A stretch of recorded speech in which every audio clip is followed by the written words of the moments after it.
as we welcome TSN Hockey Insider and our buddy Darren Dreger. Good day, Dregs. How we doing? Yeah, we're doing okay, fellas. Nice. Just kind of keeping it real, checking out what's going on, or more importantly, what's not going on with certain teams around the NHL. So that's kind of where we're at the midseason point. Is it as because we're Toronto? Brad Treliving, he's circling around Vancouver. He's checking in on the two centers. Is it as hot with Vancouver as we're being led to believe? Or if you call it, we're not doing much, is that, Treliving's all over? Do you know what I mean? I'm just wondering, to what extent are these conversations happening with Vancouver right now? Well, with Toronto and Vancouver? Or just in general, I guess. Well, I mean, I think we can pretty much snuff out if there's a Toronto rumor, and I haven't seen it. I mean, Toronto can't shop in that level of high rent, not if you're talking about Pettersson or JT Miller. And again, remind everybody that JT Miller has a full no move clause, so he's not going anywhere unless he wants to go there, and the Canucks have yet to present him with anything. So, I always kind of roll my eyes a little bit when we in other markets around Canada look at Toronto, look at Vancouver, and go, oh yeah, that's just the market. I mean, they stir crap up there. That's what they do. It's kind of old habit for them. Well, no, I mean, if you drill down on what's gone on in Vancouver, I mean, there's a reason to talk about Elias Pettersson and JT Miller and everything that is, kind of contributed to the drama that is a painful existence. I mean, Rick Tocchet has done masterful work trying to keep the pieces of that puzzle together. It's a tricky one, though. Now you put yourself in Patrick Allvin's office, and you've had multiple trade conversations about Pettersson, especially, because he doesn't have the same level of trade protection. Aren't you a little bit concerned that, okay, maybe he comes off injury here, and he's had time to really drill down and focus on what he has to do to be a better hockey player. And all of a sudden he starts to apply it, but you're not convinced. Or worse, you trade him, you get a decent package back, but then all of a sudden he goes, okay, well, you know what? There's a moral check here. I got to look in the mirror. This is about me. It's not about everybody around me. And he tunes himself up, and again becomes a more well-rounded and better hockey player. And then in hindsight, you're looking back and going, geez, we didn't do very well there. I'm always reminded of the old adage, when you move the best player in the trade, there's no way you're going to win that trade, right? And that's true. But in Vancouver's case, yeah, you can have the best player in the deal in Elias Pettersson, but if he's not what you need to get you over the hump to make you a contending team, then why are you hoarding an asset that maybe can bring in two or three other pieces that make you better? And I'm sure that that's kind of the mental warfare that's happening inside the management offices in Vancouver as well. That could almost be like Dubois, Winnipeg, sure, to LA, right? You're conceivably giving up the best player, but it's not what you need, and you got multiple pieces, and they've been better off for it.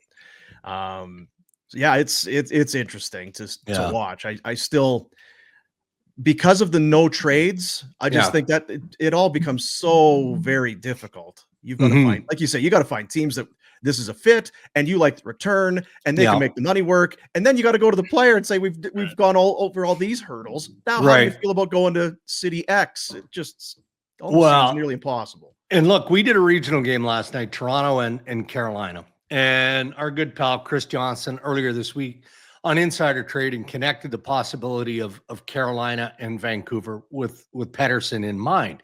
And this isn't necessarily new. I mean, I believe it was last year where Carolina, there were conversations about Pettersson and the Carolina Hurricanes, and it swirled around Marty Necas. Like, for whatever reason last year, Necas wasn't happy with his ice time. His dad, I think, spoke out. Like, there was all sorts of stuff that went on around that group. And yeah, I mean, what CJ reported is 100% factual. Carolina is among the teams that has explored and probably has gone pretty deep in the conversation with Vancouver on Pettersson. So I'm watching this game last night. And then, all right, well, is it conversation, or have they actually talked about some of the pieces that could be in play? And instantly you have to be looking at Necas as part of that package, I would think, if you're Vancouver. And then what is the plus? or the plus plus, if that's even required at that point, because keep in mind who the owner of the Carolina Hurricanes is, Tom Dundon. I mean, he throws dollars around like manhole covers. This guy is frugal. Even with, his head coach, he found a way to grind him almost into submission. So that's what we're doing now, again, at the midpoint. Yeah, everybody's got their trade bait boards out there, right? Player X is, okay, number 1 is Pettersson, number 2 is JT Miller, and then who's 3, 4, and 30 on those lists? We all have them. But now you're getting to a point where you see teams like Boston and other clubs who are swirling in that world of desperation. And you're like, okay, well, it's more than tire kicking now, isn't it? It's more about maybe I do try and get that player or make my move early. You've got 4 Nations coming up. You've got a lot of stuff in the way before March 7th. So I think that's why some of the speculation is heating up. When we talk about the trade deadline and just teams that are going to be moving pieces, it generally defaults to teams that are near the bottom. You're last, you're second to last, that sort of thing. But this year I look at teams that are kind of in the hunt, that have been perennial sellers, that I wonder if they look at this year's like we're turning the corner, whether fans think we have. You've got Columbus today in a wild card spot. Wow. Ottawa is 3 points back. Montreal's had that great push, and I know Kent Hughes came out and kind of maybe poured some water on that. Right. In the West, Utah, new owner, new situation. They're 5 points back. I just wonder if maybe all of a sudden you're looking at Columbus and Ottawa, these teams, as being potential buyers that could make some noise in unusual fashion. Yeah, or somewhere in the middle, right? Looking for that quote unquote hockey trade if you're Columbus, because can you afford to buy, and what are you using as your currency if you're buying? If you're trading away Provorov, you better be getting something decent back. And I know there's an ongoing negotiation there. So, there's an equal chance they find a way to extend him. Tarasov, the goaltender, I see that he's on loan now to the American League. That one is curious to me. That one's curious because he's an interesting goalie. So again, there's a chip that maybe Donnie Waddell decides to play in the not too distant future. But there are teams, Boomer, to your point, that we're looking at, and not necessarily teams that are, right at that cut line or in the playoff mix.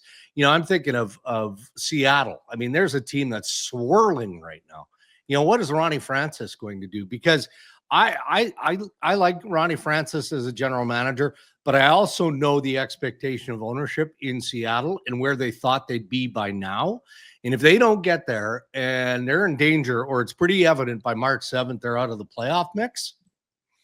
All right. Well, do they cut bait again and start moving out some intriguing pieces beyond Yanni Gordon, guys like that? So there's a lot of teams that are encroaching on that possibility of buying. Oh, sure, buy. But what are you selling? What are you giving up to acquire that piece that might make you better? How's that 7-year deal for Chandler Stevenson working out? He's got one of the worst rates at 5-on-5 in the league. This is year 1. 7. Yeah. Like, that made no sense to me on July 1. That reeks of desperate GM, and that speaks to what you're talking about, Dregs. It does, but I'm surprised that Stevenson hasn't worked out better, to be fair. Last year the foot speed disappeared. Like it's kind of continues. He's been such a useful player in so many scenarios, right? It just has not worked well there. It really has not. And I tell you what, like going into the free agent season, I convinced myself it wasn't from an abundance of insider information. I just thought Chandler Stevenson was going to end up in Nashville. I did. I can envision how that was going to play out, right? It's just another exhibit of how players have a real good fit with an organization. And then, hey, I get it. There's a business side to this. If you're not getting the money that you're hoping to get, expecting to get, weren't even offered from the Vegas Golden Knights, well, what choice do you have? Of course, you're going to try and take a swing for it financially. And you get moved and it just doesn't work out. But he's up there, even though you're right. Maybe the foot speed isn't what it once was. You could say that about a few players of that vintage. Yeah. I'm just really surprised at how things have gone so poorly for him this year. Turns 31 in April. Year one. But that's the player's scenario, right? Like that. Yeah. Of course, the player's going to do that and try to get paid, and he's got to think about that. It's more curious to me. I always go back to it. NFL football astounds me. They draft these quarterbacks and the first round, and they've spent more money than and they don't turn out. And you're like, how can the NFL, with all the resources they have, F this up? And I don't know if they're effing it up or if it's the players, but there is an analysis or something. Like they're evaluating these guys. They believe them to be they're going to be the next Steve Youngs, right? All of them, and nobody turns out. How is it like GMs? July 1st, continually, all over and over. There's always these, and I guess maybe it's just odds, but there are always signings where you go, that doesn't make sense. Like, that's out of left field. Where do they come from? Some of it's ego driven, to be fair. Okay. And what I mean by that is, and you do see it often in free agency, where a general manager will look at a player. Maybe he has history with that player, whatever level of hockey, as a assistant general manager with another club, maybe in major junior hockey, wherever, where they're like, no. I know this guy. I know how to push his buttons. I've got the right coach who's going to find a way to drag it out of him again. So, and then on top of that, and the Canadian markets feel this above the other teams around the National Hockey League. Let's use Chris Tanev as an example. Chris Tanev did not deserve the term at his age that he got from the Toronto Maple Leafs. No chance. And it's a Rhode Island player. Yeah, right? And the Dallas Stars would have absolutely loved to have kept Chris Tanev. And they've suffered in Dallas because they don't have that type of defenseman. And he's an all-around good character guy. But I think Brad Treliving's approach was, well, I'm not going to miss on the player. I need that defenseman. And I know him. I know the quality of the player. So what do I care about the term? I'll figure it out down the path. I mean, what do I care about term is an exaggeration. But I think that plays a hand into a lot of the deals that get made, especially with some of the veteran players that we see surprisingly signed to some of the money and some of the term on an annual basis. Is there some of that that's maybe wise?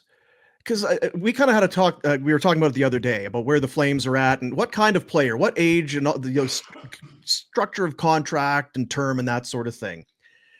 And I feel like a lot of times if you wait for everything just to fall into place, well, we've got everybody in the right age group and our contracts make sense. Yeah. But sometimes maybe you have to, you have to step outside. This is the player we need right now. I don't know what the world's going to be hockey wise or anything in 3 years from now. Shit, I'll worry about it 3 years from now. Maybe we buy him out, maybe we don't, but I'll worry about it then. Right now, we have what I believe is a chance. We're gonna go for it. I just wonder sometimes if teams maybe are paralyzed a little bit by it's 5 years. I was gonna go 4 or 3. You know what I mean? Isn't Treliving a good example of that? Because you can bring him back to here. He signs Kadri because he thinks that's the piece. He knows that's probably too long too, but he's like, F that. I got to get a guy. And we're in win now mode. And trades for Hamonic when he thought he was a piece away. There was a lot of we're one guy away moves, and they never were close to being one guy away. And all those deals you regretted. Yeah. No, I hear you. Sometimes I wonder if GMs just do that, you kind of all right, grab a hold, give them a twist, and let's give it a shot. And I'm sure that it's paid off. I'm trying to think of guys off the top of my head, but hey, on the short term, again, if I'm using Tanev as my example, I think it's paid off in Toronto. 6 months in, 6 months in. It's a 5-year deal, right? Like, let's be honest, pretty good. Let's see what it looks like, a year from now, 2 years from now. Maybe it's not as sparkling as it appears to be right now, but in many ways, it does feel like that's the cost of doing business because, the National Hockey League, because of the cap primarily, has become a very cyclical sport. I talked in our podcast, Ray and I talked about the Vegas Golden Knights and speculated on what Kelly McCrimmon may have up his sleeve. I always joke about him being the mad scientist, right? He's got a bit of cap space now. We can see the need up front. Is he going to swing for the fences?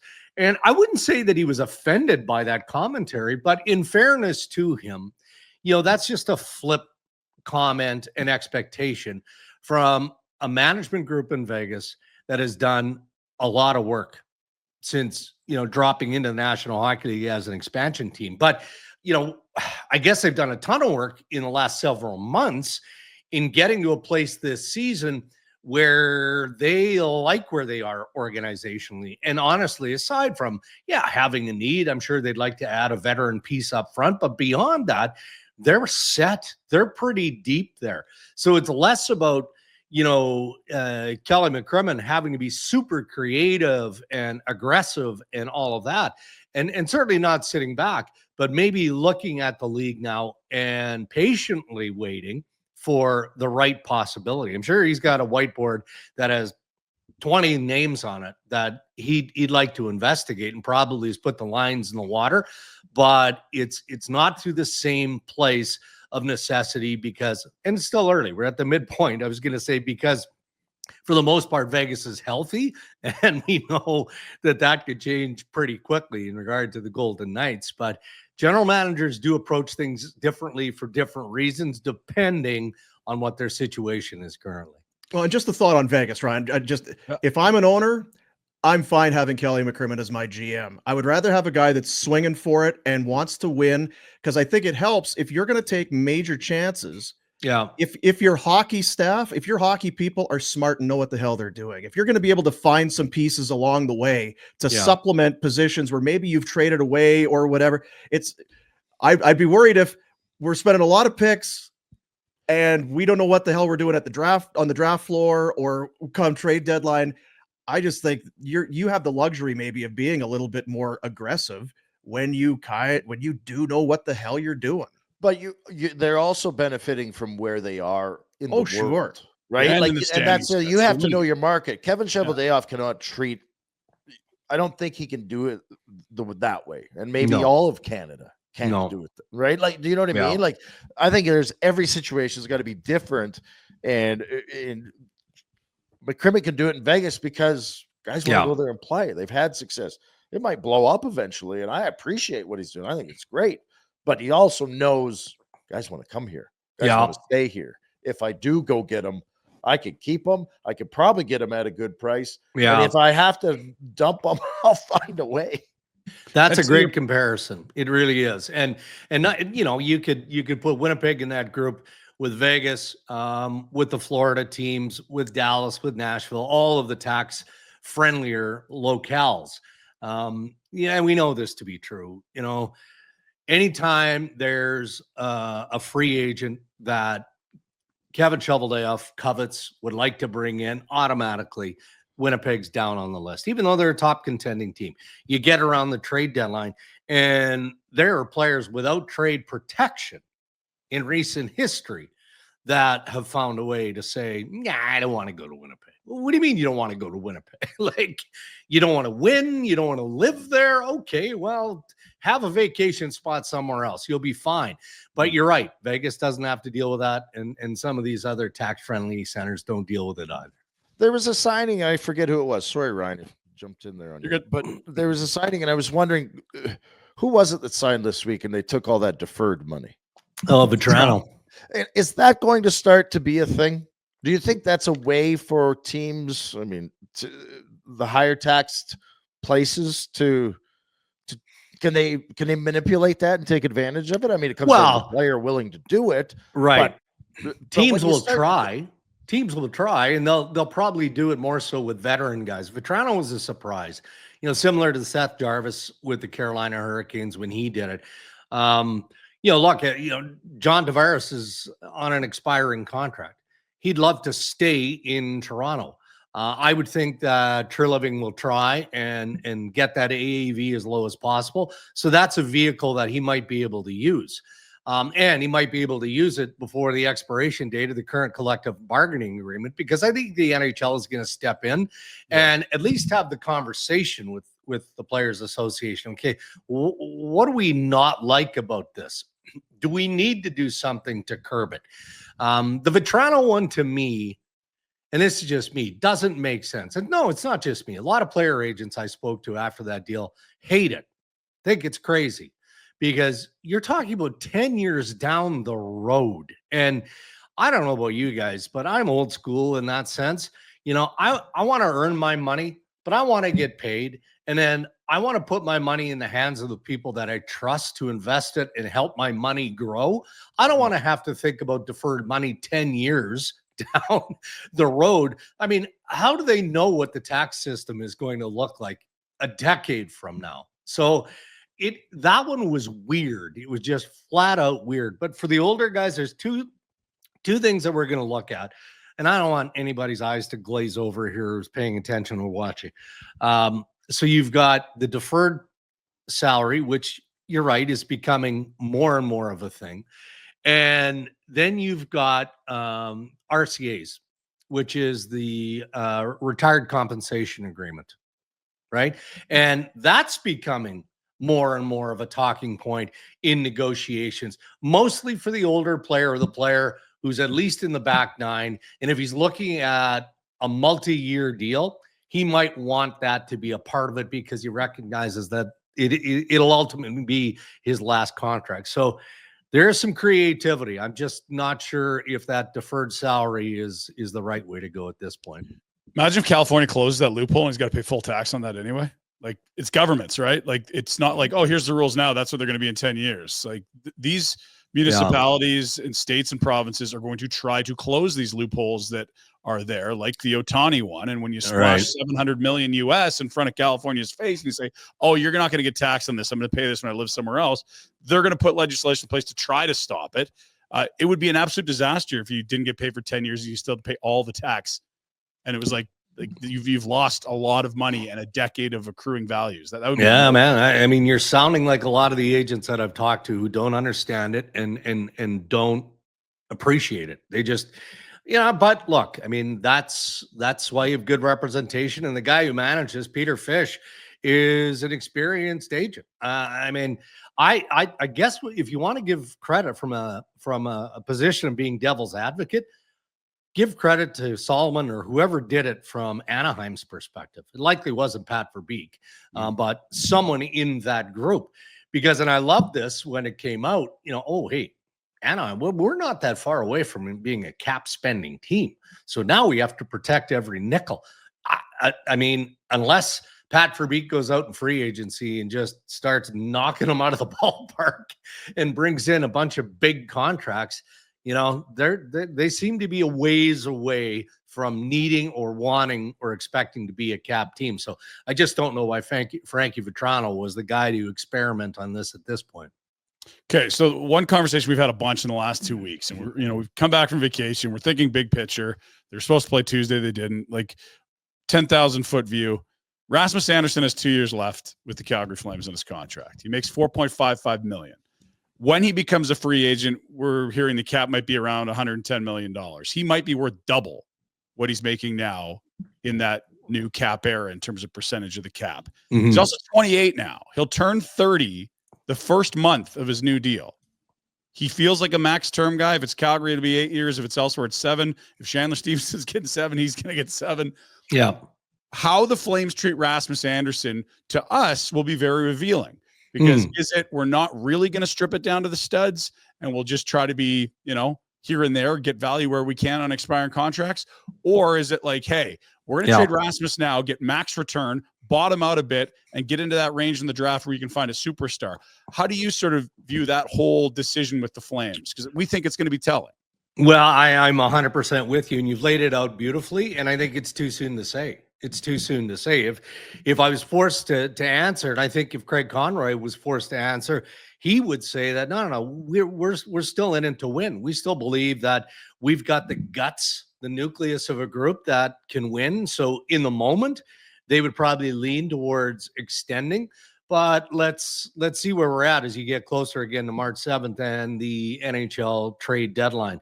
It feels to me that they're a ways away from having to make that conversation. And I would think that internally, and by internally, I'm talking about the extended group, not just the few management types that exist with the Calgary Flames. Let's throw Iggy into the mix and everybody else. I would love to be a fly in the wall for those conversations, because I know what they were like going into this season, and there was great debate as to the direction the Flames should be headed in. Well, maybe it'll be more telling again as we get deeper into the second half and closer to March 7th. But I'd like to be the fly on the wall to listen to those conversations and the debate as to what direction they should go in. And Rasmus Andersson, to your point, I think will be a chip that is played. And when they make that decision, yes, very telling as to what direction they're headed. You asked Dregs to put on his GM hat. He's wearing it. He's got to put on your GM hat. Yeah, I did pretty good because I didn't really answer the question. No, you sure didn't. That was pretty good. Yeah, it was pretty good. Yeah, it was good though. I liked it. Yeah. No, I mean, as you can imagine, we talk about it a lot. I rolled the clock back a year, and it was, what are you going to get for Lindholm and Hanifin and Tanev? It's like, well, you get a first to Foley. You're going to get, and I mean, they got a first here and there, and that sort of thing. But it kind of felt like either we overvalued the player, or we're not in those conversations. But it sure feels like Rasmus Andersson, given the player, the age, the ability, the shot, and the cap hit, it feels like there's a bonanza waiting at the end of the rainbow here. Well, and a little bit of term, right? If the consideration is moving them this year, that might be a big one. If I were Connie and again, I was being encouraged or influenced by the bigger group, and I believe that, okay, it is time for a reset. I'd keep my powder dry until around the draft and do it in the off season. Would you not get more selling two deadlines or two playoff runs to a team at the deadline? Maybe. This year, right? I mean, that's possible. You have to have those conversations though, right? You have to have those conversations. I just think it would be worth more. Like if you're the Leafs, you get to use this guy this year and the next year, or but you only sold 2 months of Elias Lindholm. You got 5 assets. One of them's a first. Imagine if you sold another year of that player. So contracts. But what do you want in return? Like, that's for. I mean, like a first plus, just take all the picks, but other people would say take a young player back. Well, I know what you're asking for. You're asking for Fraser Minton, Easton Cowan, something like that, and a first, and a first probably, and maybe you got to eat Nicky Robertson as part of it, right? I mean. That's the type of conversation that Brad Treliving, absolutely, we can all envision him having with Ronnie. But guess what? And I don't look at every owner has incredible say, even in hockey operations. Even though most GMs say, no, my owner gives me autonomy. I have free will. I can do what I want. No, everybody's got a boss. Mm-hmm. I'm not so sure that Murray Edwards wants to help Brad Treliving or the Toronto Maple Leafs. Tune in every Saturday night as Rasmus Andersson and the Maple Leafs. That might be a tough one unless they're overpaying. And to be fair, that blue line's a lot better than it was. I feel like there's it is. Or just in general, as far as an Andersson deal, if you feel you get two runs, I like it. But I'll tell you, if you've watched the Leafs, and we did that game last night, it's a better blue line because Tanev is in it. So and all of them, Ekman Larson, he's come back down to earth in the last couple of weeks. He was sideways last night against Carolina. Probably his worst game of the year. And I'll give him full credit because he's been a real nice add for the Maple Leafs. And there's something not right about Morgan Riley as well. Like, he just hasn't been on top of it. So even though you're right, the blue line is better, man, there wouldn't be too many GMs in the National Hockey League, that even Brad Treliving in this case, who aren't looking for some idea of an upgrade, however that looks and however you make it work. Do we got to let Dregs go? No, it's up to Dregs. What's up? I'm good, man. How much does the competitiveness of the owner play into every franchise, or does it? Yeah, it does. So we had that brief conversation about Vegas, and Boomer, you said, look, if I were the owner, I'd love a general manager like Kellen McCrimmon. And you're bang on, but that cuts both ways. If you're McCrimmon, and by extension, you've got the experience of George McPhee and an owner that says, fellas, all I want to do is win. You do whatever you want. You know, just find a way to keep us contending every year. That's your job. My job is to make sure you have the resources to do it. He to me is a dream owner because I'm sure he's got hockey related questions and, you know, he's an educated hockey man, but there are many owners around the National Hockey League that are deeply, actively involved. Guys, Tom Dundon, and I'm not being critical. The agents tell me all the time, even when Donnie Waddell was there, often they wouldn't be negotiating with Waddell as general manager. They'd be on the phone with Tom Dundon talking about, well, you know, we need the extra year for this reason. And Dundon was is sharp, you know. So you have varying extremes, but they're all involved to some degree. Absolutely. Yeah. All right, buddy. We'll let you get out of here. Have a fine weekend. Are you it's wild card weekend NFL. Is this going to be a couch weekend? You got work going on? What's happening? Yeah, it'll be a couch weekend, a little bit of work. I mean, we're in that season already, right? Like where you can envision, I mean, Boston's lost 6 in a row. What the hell is going to happen there? Yeah. So many pieces that could be in play. So it is an on-call type of scenario. And boys, I'm trying to carve off some LBs. And January's the worst. Listen to all this nonsense. We all are, Dregs. It's all right. Yeah. So I hate the cliche of dry January. I do. So I'm not embracing that. It's about, okay, I'm not going to drink simply because I need to correct my diet and exercise. You like meat? Just all meat, Dregs. Carnivore all meat? Diet. Oh, yes. Carnivore diet. Awesome. You'll feel great. 2 weeks. Do it for 2 weeks. Like no veg, no carbs, nothing. Just straight meat. No sugar. Consult your physician before taking Rhett's medical advice. But it's you so can try good. I did it for January a few years ago. Felt great. Good for you. I'm in the midst of a liver flush right now. Sounds fun. I mean, it's just so great. Yeah. I mean, I was looking for a replacement. Kijiji, flush. That's the next step. What's he gonna do? Start with the flush and see how it goes. Appreciate you, Dregs. Have a good weekend, buddy. All right, boys. You too. Thank you. There he is, Darren Dreger. Crystal Waters, Plumbing and Heating. It's our insider hotline. Hey guys, thanks for watching. Be sure to check out more of our content right here on the Flames Nation YouTube page. We had a bunch of great long form interviews. You can check out some videos we've done as well outside of the studio. And of course, if you want more writing or merchandise stuff, flamesnation.ca or nationgear.ca. Appreciate you watching.